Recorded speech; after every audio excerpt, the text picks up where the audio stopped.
Saudações, tribo de luz, sejam muito bem-vindos ao nosso canal. Muitas pessoas têm me perguntado como elas podem desenvolver a mediunidade delas, né? Se existe de fato a necessidade de estar vinculado a alguma instituição religiosa. E dentre as instituições religiosas que a gente pode praticar a nossa mediunidade, estão os centros espíritas, os terreiros de candomblé e também os templos de Umbanda. Então hoje eu vou trazer um pouco para vocês uma reflexão acerca dos templos de Umbanda que você pode desenvolver a sua mediunidade. E eu começo fazendo a seguinte pergunta: existe Umbanda sem caboclo e preto velho? É sobre isso que a gente vai falar hoje no curso Equilíbrio Mediúnico. Eu sou Carol Bandeira e seja muito bem-vindo ao nosso canal.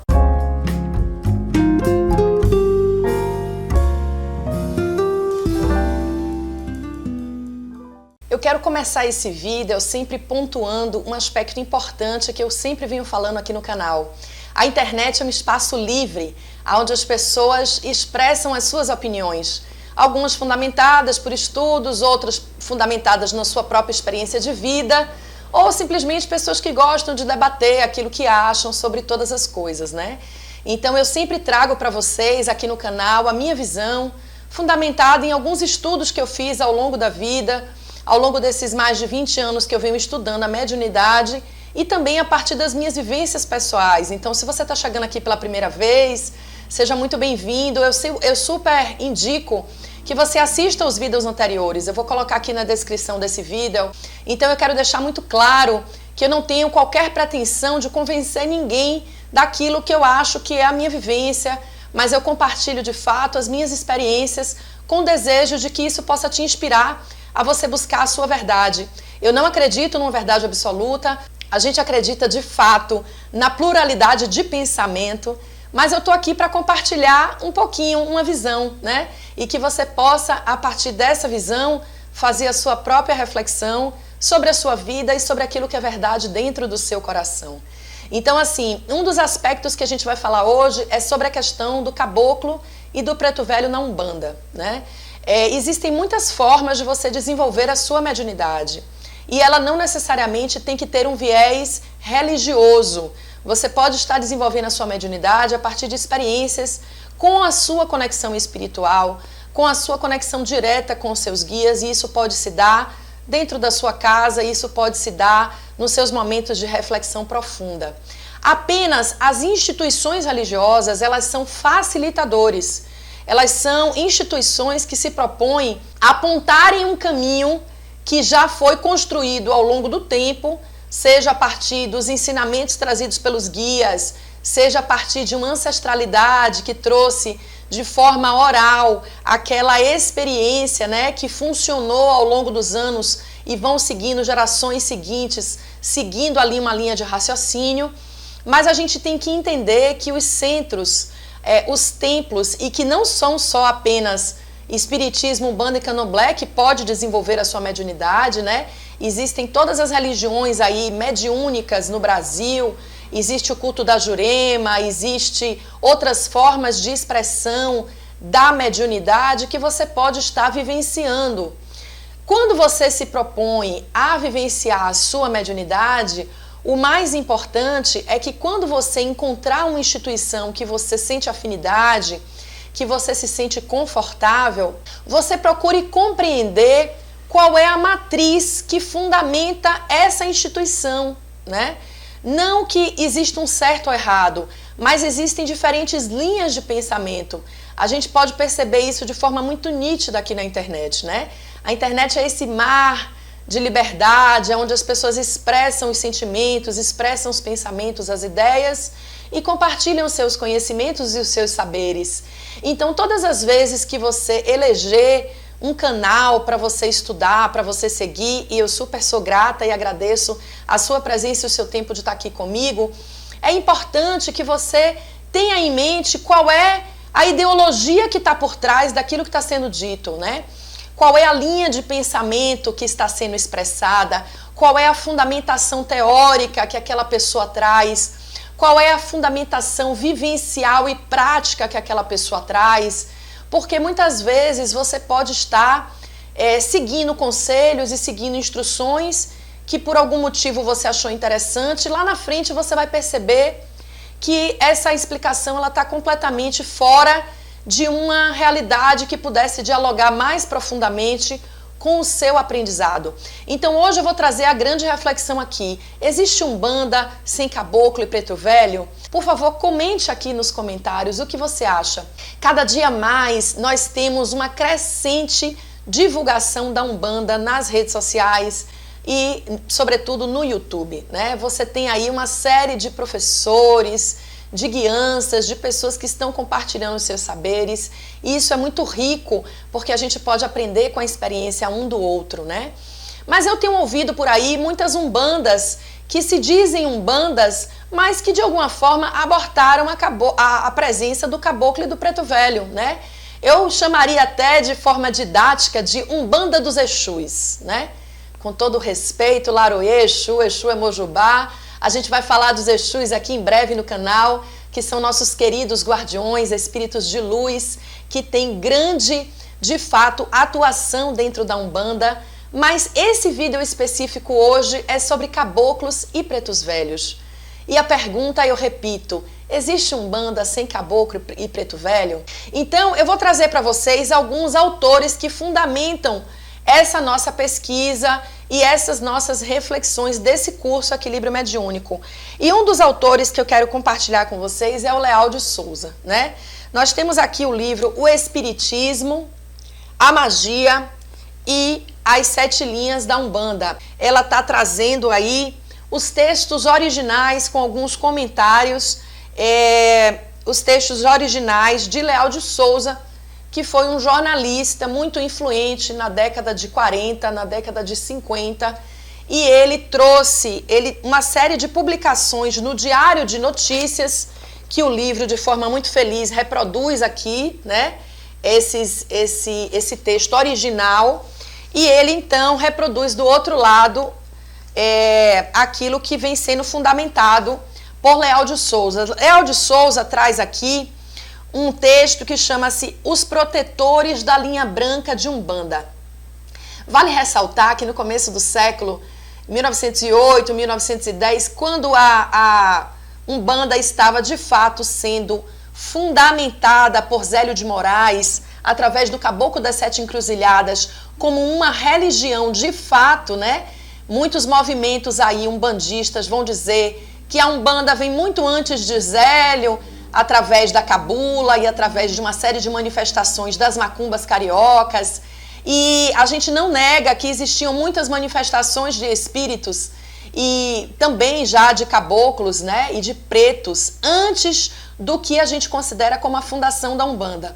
Mas, de fato, eu fundamento aqui a fundação da Umbanda através desse marco histórico, tá? Vale ressaltar que não é um marco mitológico, é um marco histórico. Nós temos aí uma série de documentos que comprovam que o Caboclo das 7 Encruzilhadas esteve realmente em 1908 no Rio de Janeiro, e ele fundamenta a Umbanda através de uma forma metodológica, através de uma forma organizada, né? E assim a gente conhece essa Umbanda praticada por muitas pessoas, inclusive por mim. E o Zélio de Moraes, ele vai trazer como os protetores da linha branca de Umbanda, porque no começo se chamava Espiritismo de Umbanda, né? E aí tem toda uma questão de direito autoral com o nome Espiritismo, que de fato foi cunhado por Allan Kardec, pelo movimento espírita, e lá na frente esse Espiritismo de Umbanda, ele há esse rompimento com esse nome. E então o nosso jornalista Leal de Souza, ele então fundamenta chamando a linha branca de Umbanda e Demanda, né? E ele vai então trazendo esse conhecimento. E ele diz que os protetores da linha branca de Umbanda e Demanda invariavelmente são, ou dizem que são, caboclos ou pretos, né? Então essa é a nossa primeira reflexão, a reflexão aqui de Leal de Souza, trazendo que os protetores da linha de Umbanda e Demanda invariavelmente são, ou dizem que são, caboclos e pretos, né? Na sequência, o conhecimento, então, ele vai continuando sendo investigado sobre a Umbanda nos anos seguintes, e aí eu quero destacar a fala do grande pesquisador da Umbanda, que é o Cavalcante Bandeira, que publicou um dos grandes livros de muito respeito na Umbanda, na década de 60 e 70, que é o que é Umbanda.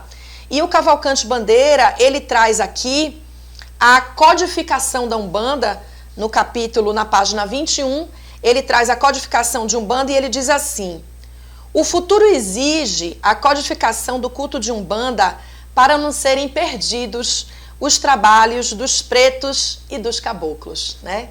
Não sei se vocês conseguem ler, mas está aqui destacadinho por mim, que ele diz isso, né? Que o futuro exigiria uma codificação do culto de Umbanda para não serem perdidos os trabalhos de caboclos e pretos velhos. E na sequência, ele tem aqui um capítulo inteiro aonde ele fala de caboclos e pretos na Umbanda.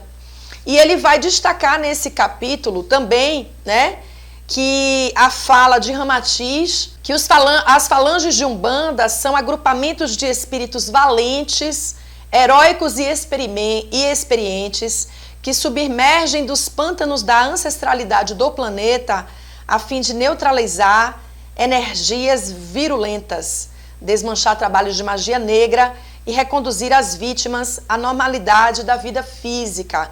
Essa é uma fala do mestre Ramatiz, que ele destaca aqui no livro dele.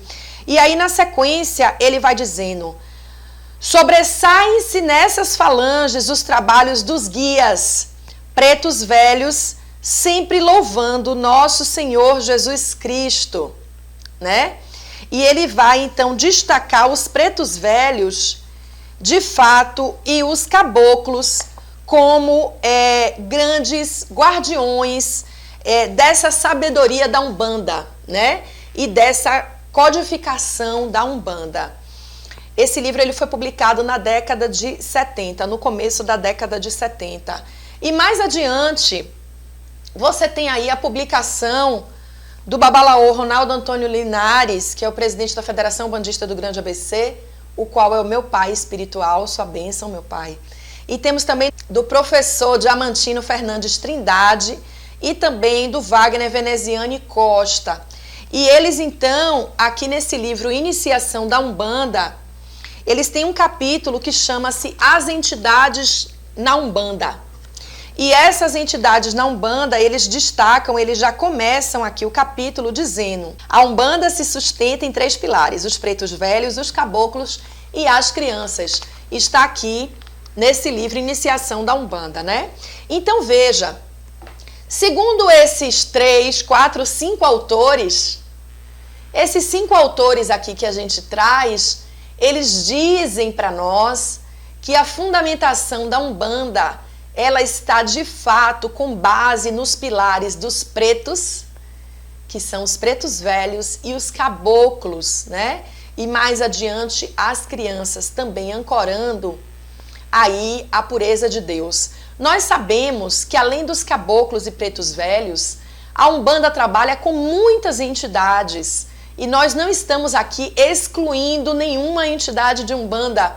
Nós temos os falangeiros e na sequência desse vídeo, nas próximas semanas, a gente vai falar um pouco sobre cada falangeiro, os caboclos, os pretos velhos, os baianos, os marinheiros, né?